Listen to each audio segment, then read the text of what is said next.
ولد کا ہونا یعنی ولی کا ہونا یہ بھی شرط ہے شادی کے اندر. بغیر ولی کے اگر کوئی بھی شادی کی جاتی ہے وہ باطل ہے اور وہ فاسد نکاح ہے, اس کی کوئی اعتبار نہیں ہے شریعت کے اندر. اللہ کے رسول صلی اللہ علیہ وسلم نے فرمایا ایما امرأة نکحت بغیر اذن ولیہا فنکاحها باطل باطل باطل. آپ صلی اللہ علیہ وسلم نے فرمایا کہ ولی کے بغیر جس عورت کی بھی نکاح ہو جاتی ہے اس کا نکاح باطل ہے باطل ہے باطل ہے. اور اللہ تعالیٰ نے خود قرآن مجید کے اندر بھی اس ولایت کی شرط ولی کا ہونا ضروری قرار دیا ہے. قرآن میں بھی اللہ تعالیٰ نے ولیوں کو مخاطب کر کے کہا, جبکہ جب لڑکے کو مخاطب کیا اللہ تعالیٰ نے ڈائریکٹ لڑکوں سے کہا وَلَا تَنْكِحُوا الْمُشْرِكَاتِ حَتَّى يُؤْمِنْ, تم مشرک عورت سے نکاح نہ کرو. ڈائریکٹ شادی کرنے والے کو اللہ تعالیٰ نے مخاطب کیا, لیکن جب لڑکی یا عورت کی بات آئی اللہ تعالیٰ نے فرمایا وَلَا تُنْكِحُوا الْمُشْرِكِينَ حَتَّى يُؤْمِنُوا, تم اپنی لڑکیوں عورتوں کی شادی مشرکوں سے نہ کراؤ. اللہ تعالیٰ نے ولی کو مخاطب کیا اور نکاح کی ذمہ داری ولی کے سر پہ. رب اشرح لي صدري ويسر لي امري واحلل عقدة من لساني يفقهوا قولي رب زدني علما. محترم حاضرین جمع, بزرگوں, نوجوان دوستوں, عزیز بچوں اور اسلامی ماؤں بہنوں, پچھلے 2 خطبہ جمعہ میں نکاح کے بارے میں, نکاح کا معنی اور مفہوم, شریعت نے جو نکاح سے متعلق لوگوں کو ترغیب دی ہے اس کے متعلق بہت ساری چیزیں, اسی طرح سے نکاح کے احکام و مسائل میں نکاح کے جو مقاصد ہیں, جو نکاح کا بنیادی مقصد ہے وہ آپ کے سامنے بیان کیے گئے ہیں. اسی طرح سے آپ کے سامنے یہ بات بھی بیان کی گئی ہے کہ نکاح جو نوجوان شادی کی استطاعت رکھنے والے لوگ ہیں, چاہے مرد ہوں یا عورتیں ہوں, چاہے بچے ہوں یا بچیاں ہوں, ان کی نکاح اور شادی کی ضرورت اور اس کے سلسلے میں شریعت کی جو تعلیم ہے وہ آپ کے سامنے بیان کیا گیا اور بتایا گیا تھا کہ نکاح سماج اور معاشرے کی حفاظت کے لیے اچھے اخلاق کو پروان چڑھانے اور غلط چیزوں کو معاشرے سے روکنے, اخلاقی جو بیماریاں ہیں, انحطاط ہے, گراوٹیں ہیں, جو بری چیزیں ہیں ان کے خاتمے کے لیے یہ نکاح بہت ضروری ہے. اور اس کی ضرورت اور اس کی اہمیت کا اندازہ صرف اس بات سے لگا سکتے ہیں کہ تمام نبیوں اور رسولوں نے نکاح کیا. اللہ تعالیٰ نے تمام نبیوں اور رسولوں کے بارے میں قرآن میں اس بات کا ذکر کیا کہ ہر ایک رسول اور نبی نے نکاح کیا. خود ہمارے نبی صلی اللہ علیہ وسلم نے بکثرت نکاح کیا. آپ نے 11 شادیاں کی, جو اس بات کی دلیل ہے کہ یہ نکاح سماج اور معاشرے کے لیے بے حد ضروری ہے اور ضروری چیزوں میں سے ایک ہے. آج کے خطبہ جمعہ میں نکاح کے مزید احکام و مسائل آپ کے سامنے کچھ بیان کیے جائیں گے, جن میں سب سے پہلا مسئلہ ہے نکاح کے ارکان سے متعلق. نکاح کے اندر کچھ سب سے بنیادی اور ضروری چیزیں ہوتی ہیں جن کے بغیر نکاح کا تصور نہیں ہوتا.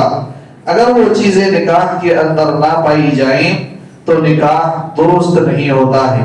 انہی کو ارکان کہا جاتا ہے, جس کو عام زبان میں لوگ پیلرز بولتے ہیں. تو نکاح کے بنیادی طور پر 3 ارکان علماء کرام نے دلائل کی روشنی میں بیان کیے ہیں, جن میں سب سے پہلی چیز ہے میاں اور بیوی میں سے ہر ایک کا موجود ہونا. میاں اور بیوی میں سے اگر کوئی ایک اس دنیا میں ہے ہی نہیں ہے یا اس کا وجود ہی نہیں ہے تو انسان کا نکاح یہ درست نہیں ہو سکتا ہے. اگر کوئی لڑکی پیدا نہیں ہوئی لڑکی کا باپ کسی لڑکے سے کہے کہ میں اپنی بیٹی کی شادی تم سے کراتا ہوں، یہ درست نہیں ہو سکتا، یہ نکاح درست نہیں ہو سکتا۔ کسی کی اولاد ابھی پیدا نہیں ہوئی ہے اور وہ کسی لڑکے سے کہے کہ میں پیدا ہونے والی اپنی بیٹی کا نکاح تم سے کراتا ہوں، یہ نکاح جائز اور درست نہیں ہے۔ لہذا نکاح کے لیے بنیادی رکن اور شرط یہ ہے کہ زوجین میں سے میاں اور بیوی میں سے ہر ایک موجود ہوں، اس دنیا میں ان کا وجود ہونا ضروری ہے۔ دوسرا رکن جو نکاح کے سلسلے میں بے حد ضروری ہے، جن کو ہم لوگ ایجاب کہتے ہیں۔ ایجاب کا مطلب ہے واجب اور ضروری قرار دینا، اور شریعت کی اصطلاح میں ایجاب سے مراد ہے ایسا لفظ جو کسی ولی یا لڑکی یا عورت کی ذمہ دار کی طرف سے صادر ہوتا ہے اپنی بیٹی یا عورت کی ذمہ دار جو شخص ہے وہ کسی سے کہے کہ میں اپنی بیٹی کی شادی یا فلاں عورت کی شادی میں فلاں مرد سے کرتا ہوں، اس کو ایجاب کہا جاتا ہے۔ اور یہ جو ایجاب ہے یہ لڑکی والے ولی کی طرف سے ہوتا ہے، ایجاب یہ لڑکا کی طرف سے یا لڑکا والوں کی طرف سے نہیں ہوتا۔ اور اسی سے ہمیں ایک بات سمجھ میں آتی ہے کہ عام طور پر ہمارے یہاں ایجاب کے سلسلے میں ایک غلط فہمی پائی جاتی ہے اور سوچا یہ جاتا ہے ایجاب جو کرنے والا ہے یعنی واجب جو کرنے والا ہوتا ہے وہ ولی ہوتا ہے، وہ اصل ذمہ دار ہے کسی کے اوپر اپنی بیٹی کی ذمہ داری کو واجب اور ضروری قرار دینا، ولی اس کا ذمہ دار ہوتا ہے۔ لیکن بعض سماج اور معاشرے کے اندر ولی کی کوئی اہمیت نہیں ہے، ولی نکاح کے اندر تصور ہی نہیں ہے، بلکہ آپ کو میں بتاؤں گا، آپ کو بڑا تعجب ہوگا، آج کل مارکیٹ میں جو نکاح کے دفتر جو مارکیٹ میں آج پائے جاتے ہیں، بہت افسوس کے ساتھ اس میں ایک بنیادی رکن جو نکاح میں ولی کا ہونا ضروری ہے، شرط ہے، اس کا کالم ہی نہیں رکھا گیا ہے۔ اس کے بجائے دوسرا وکیل کا کالم رکھا جاتا ہے، دوسرے اور بہت سارے کالمز رکھے جاتے ہیں، لیکن نکاح کے اندر ایک بنیادی ضروری جو ولی ہوتا ہے اس کا کالم نکاح کے بہت سارے دفتر میں نہیں رکھا جاتا ہے۔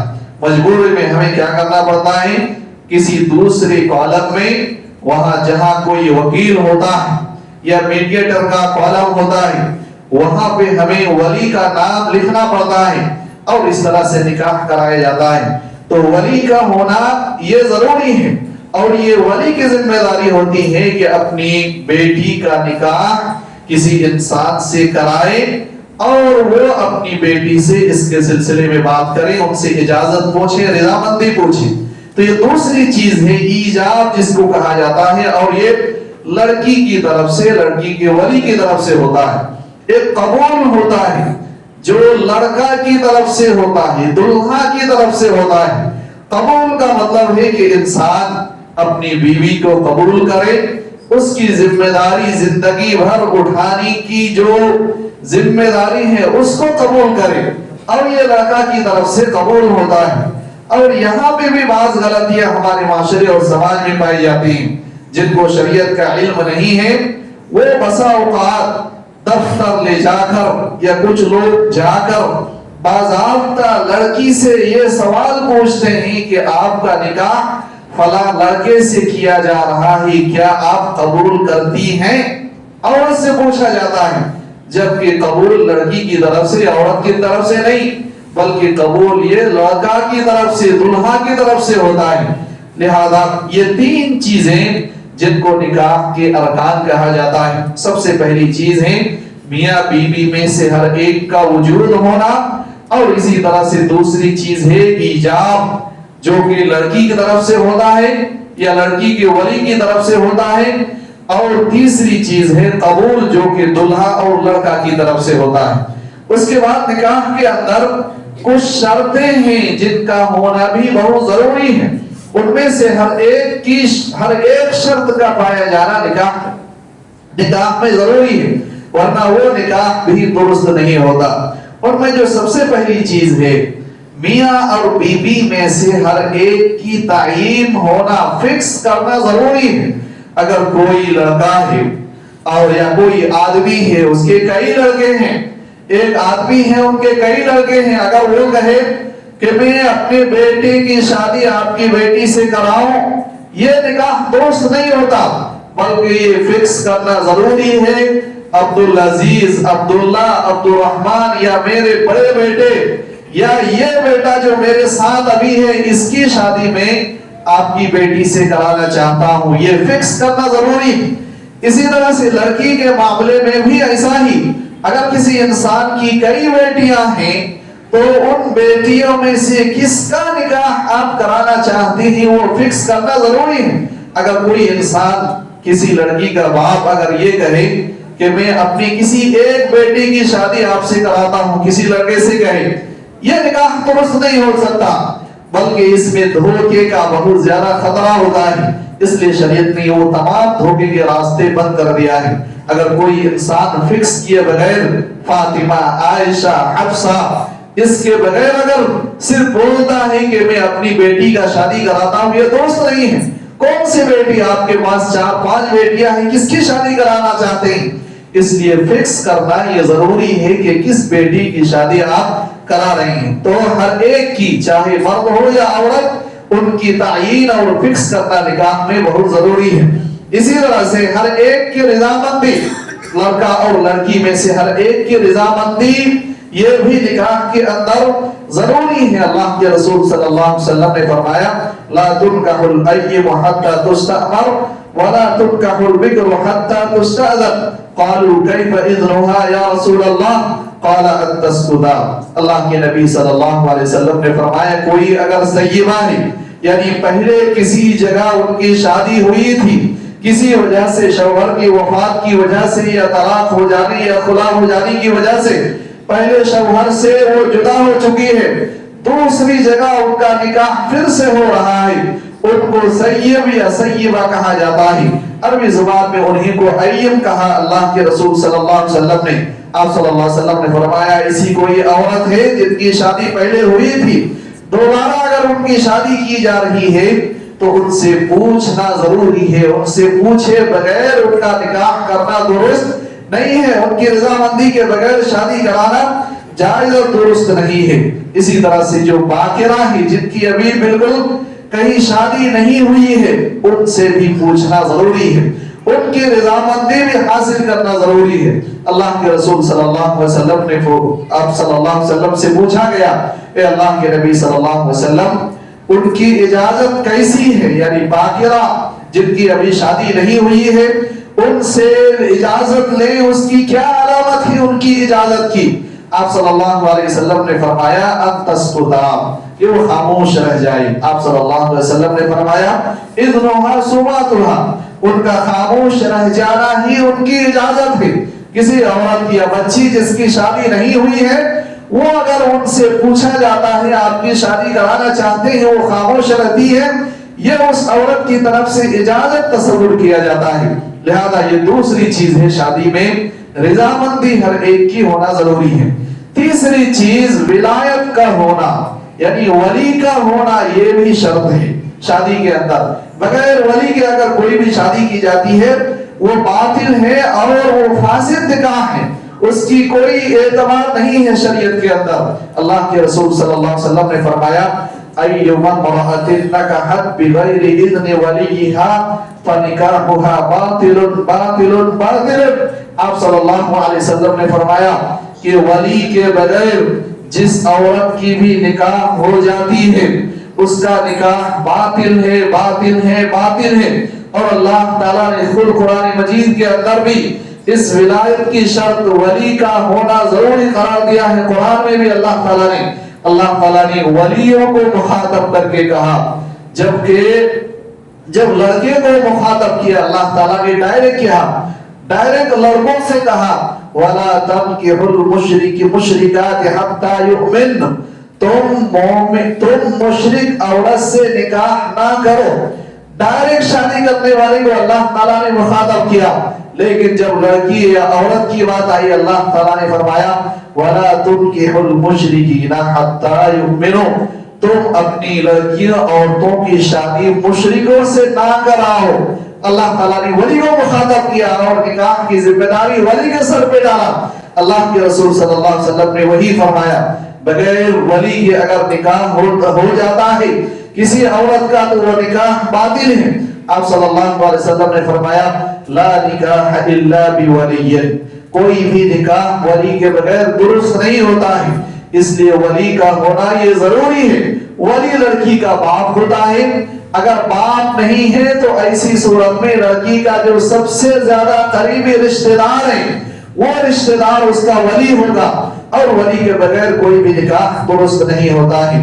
اسی سے ہمیں یہ بات آج سمجھ میں آتی ہے، بہت ساری ایسی شادیاں جو آج لوگ کورٹ میں کر لیتے ہیں، کورٹ میرج کے نام پہ شادیاں بہت سارے کرتے ہیں۔ بہت سارے مسلمان بھی آج کورٹ میں جا کے تنہا دلہا اور دلہن جا کے شادیاں کر لیتے ہیں، اس میں نہ ولی ہوتا ہے اور نہ ہی اس میں گواہ ہوتے ہیں، بسا اوقات گواہ تو ہوتے ہیں لیکن ولی نہیں ہوتا۔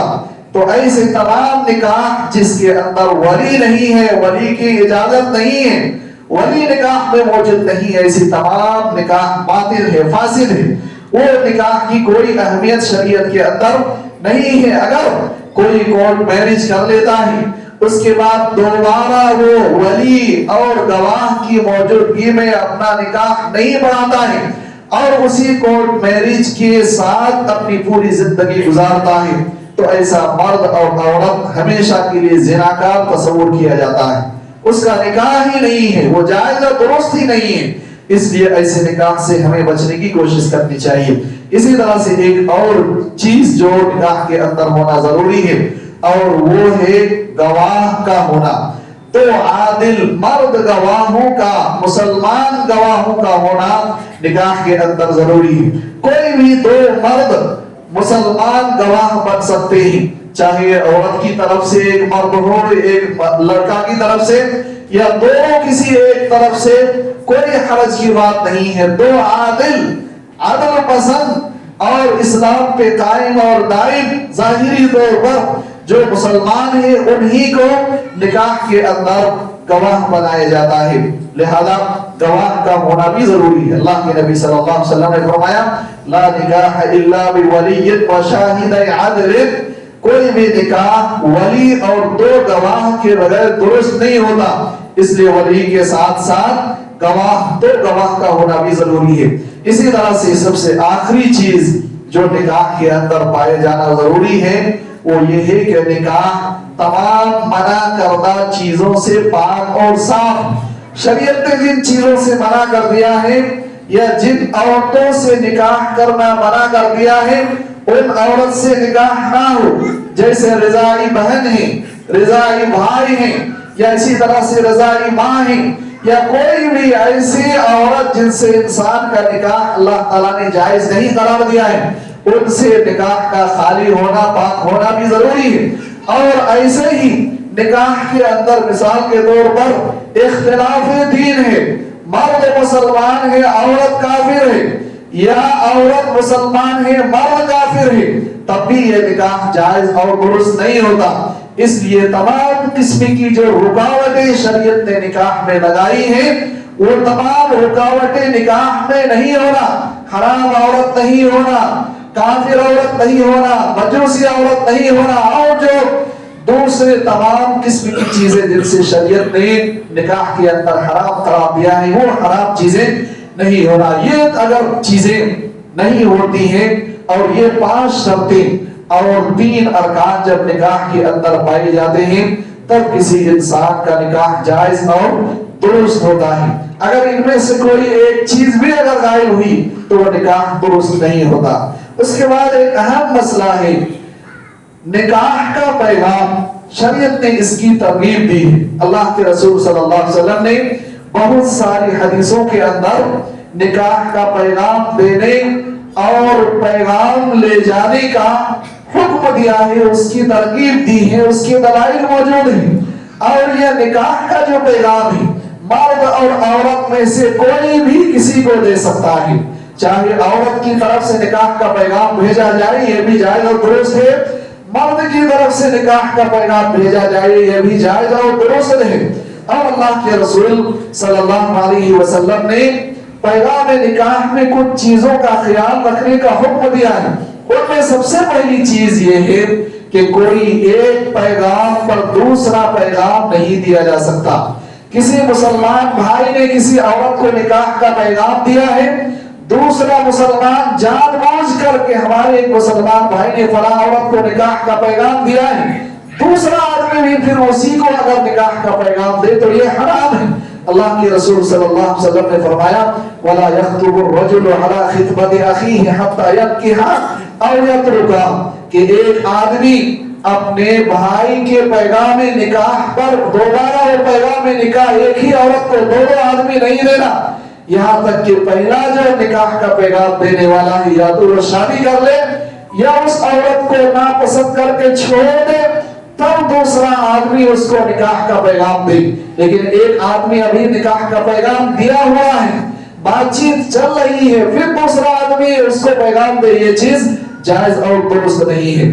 اسی طرح سے نکاح کا پیغام کے سلسلے میں محرمات نہیں ہونا، یعنی وہ عورتیں نہیں ہونا جن سے اللہ تعالیٰ نے شادی کرنا حرام قرار دیا ہے، ایسی عورت کو نکاح کا پیغام نہیں دے سکتے۔ اسی طرح سے کوئی عورت اگر عدت گزار رہی ہے، شوہر کی وفات کے بعد یا طلاق کے بعد اگر عورت عدت میں ہے، ایسی عورت کو بھی صریح لفظ میں، کلیئر لفظ میں نکاح کا پیغام نہیں دیا جا سکتا۔ اسی طرح سے کوئی مرد یا عورت اگر حالت احرام میں ہے، عمرے کی احرام میں ہے، حج کے احرام میں ہے، مکہ گیا ہوا ہے، حالت احرام میں ہے، سوچتے ہیں وہیں پہ ہم نکاح کا پیغام دے دیں، ایسا نہیں کر سکتے۔ حالت احرام میں کوئی بھی نکاح کا پیغام نہیں دیا جا سکتا ہے، یہ بھی حرام ہے۔ اسی طرح سے پیغام کے سلسلے میں اللہ کے رسول صلی اللہ علیہ وسلم کی ایک اور تعلیم ہے، جس عورت کو ہم نکاح کا پیغام دیتے ہیں اس عورت کو نکاح کا پیغام دینے والا، شادی کرنے والا آدمی ضرور دیکھنے کی کوشش کرے۔ اس کی ترغیب دی گئی ہے، اللہ کے رسول صلی اللہ علیہ وسلم نے بہت ساری حدیثوں میں اس کی ترغیب دی۔ ابو ہریرہ رضی اللہ عنہ فرماتے ہیں میں نبی صلی اللہ علیہ وسلم کے پاس تھا، ایک آدمی آپ صلی اللہ علیہ وسلم کے پاس آیا اور انہوں نے کہا کہ اللہ کے رسول صلی اللہ علیہ وسلم میں نے ایک عورت سے شادی کر لی ہے، انصار کی عورت ہے۔ آپ صلی اللہ علیہ وسلم نے فرمایا کیا تو نے اس عورت کو دیکھا؟ تو آپ صلی اللہ علیہ وسلم کو اس آدمی نے جواب دیا نہیں اللہ کے رسول صلی اللہ علیہ وسلم۔ تو آپ صلی اللہ علیہ وسلم نے فرمایا تمہیں اس عورت کو دیکھ لینا چاہیے، کیونکہ انصار کی بعض عورت کی آنکھیں درست نہیں ہوتی ہیں، آنکھوں میں کچھ کمی رہ جاتی ہے، اس وجہ سے تمہیں ضرور دیکھ لینا چاہیے۔ اللہ کے رسول صلی اللہ علیہ وسلم کے ایک اور صحابی مغیرہ بن شعبہ فرماتے ہیں خطب امرأۃ، انہوں نے ایک عورت کو نکاح کا پیغام دیا، فقال النبی صلی اللہ علیہ وسلم، تو آپ صلی اللہ علیہ وسلم نے فرمایا انظر الیہا، تم اس عورت کو دیکھ لو، فإنہ احری ان یؤلم بینکما، کیونکہ دیکھ لینے سے اگر پسند کر کے تم شادی کرتے ہو تو یہ تمہاری زندگی کے لیے زیادہ بہتر ہے، تمہارے درمیان الفت و محبت زیادہ دیر تک قائم رہ سکتی ہے۔ آپ صلی اللہ علیہ وسلم نے ایک اور حدیث میں بیان فرمایا اذا خطب احدكم المرأة فإن استطاع ان ينظر منها ما يدعوه الى نكاحها فليفعل۔ اللہ کے رسول صلی اللہ علیہ وسلم نے فرمایا تم میں سے جو شخص کسی عورت کو پیغام نکاح دے اور وہ اسے چاہیے کہ وہ اس عورت کو دیکھے، ایسی چیزیں دیکھنے کی کوشش کرے جو اس آدمی کو اس عورت سے نکاح کے لیے ابھارے، اگر ایسا کر سکتا ہے تو انسان کو ضرور دیکھنا چاہیے۔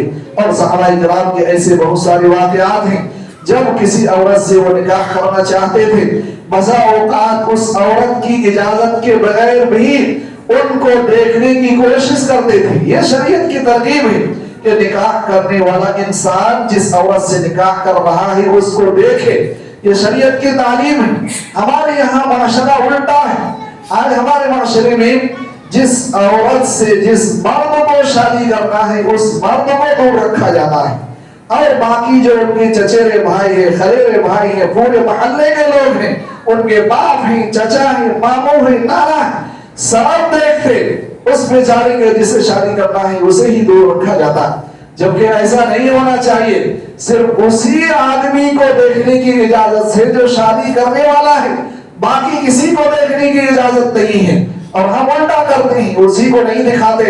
لڑکا بے ادب ہے، لڑکی کو دیکھنے کی کوشش کرتا ہے، شادی سے پہلے کوئی دیکھتا۔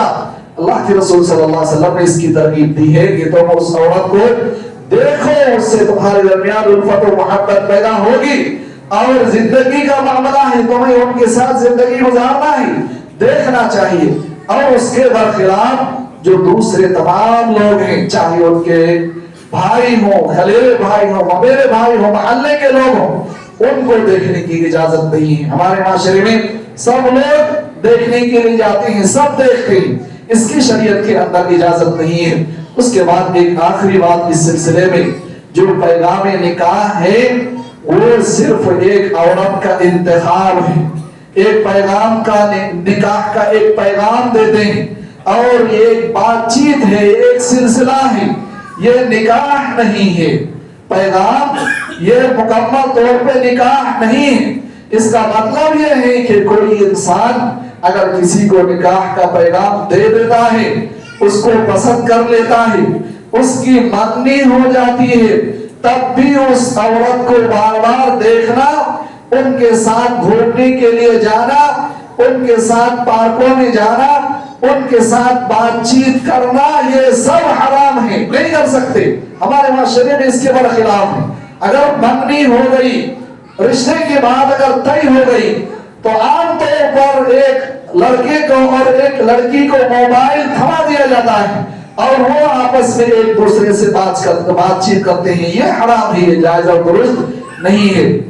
جب تک ایجاب اور قبول نہیں ہو جائے تب تک انسان کا نکاح مکمل نہیں ہوتا، تب تک اس سے بات چیت کرنا، اس کے ساتھ گھومنا پھرنا، اور جو بھی ہمارے معاشرے کے اندر ساری چیزیں کی جاتی ہیں وہ سب کے سب حرام ہیں۔ اس لیے ہمیں ان چیزوں سے بچنے کی کوشش کرنی چاہیے، اور نکاح کے معاملے میں شریعت کی جو تعلیم ہے وہ اللہ تعالیٰ نے ہماری بہتری کے لیے دیا ہے، ان کو ہمیں اپنانے کی کوشش کرنی چاہیے، اسی میں ہمارے لیے بھلائی ہے اور دنیا آخرت کی برکتیں ہیں۔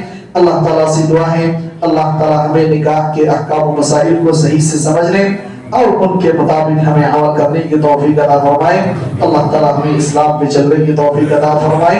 اللہ تعالیٰ ہر طرح کی شرک اور کفر سے ہم سب کو دور رکھے، ہر طرح کی معصیت اور گناہوں سے اللہ تعالیٰ ہم سب کی حفاظت فرمائے۔ اللہ تعالیٰ ہمارے معاشرے کی بدکاری سے، زناکاری سے، ہمارے نوجوانوں کی، ہم سب کی اللہ تعالیٰ زناکاری سے ہم سب کی حفاظت فرمائے، اور ہر طرح کی برائی سے اللہ تعالیٰ ہمارے معاشرے کو محفوظ رکھے۔ جب تک زندہ رکھے اللہ تعالیٰ ایمان اور اسلام پر زندہ رکھے، اور جب ہمارا خاتمہ ہو ایمان اور اسلام پر ہو۔ بارک اللہ لنا ولکم فی القرآن المجید، ونفعنی وإیاکم بالآیات والذکر الحمید، انہ تعالی جواد کریم ملک بر رؤوف رحیم۔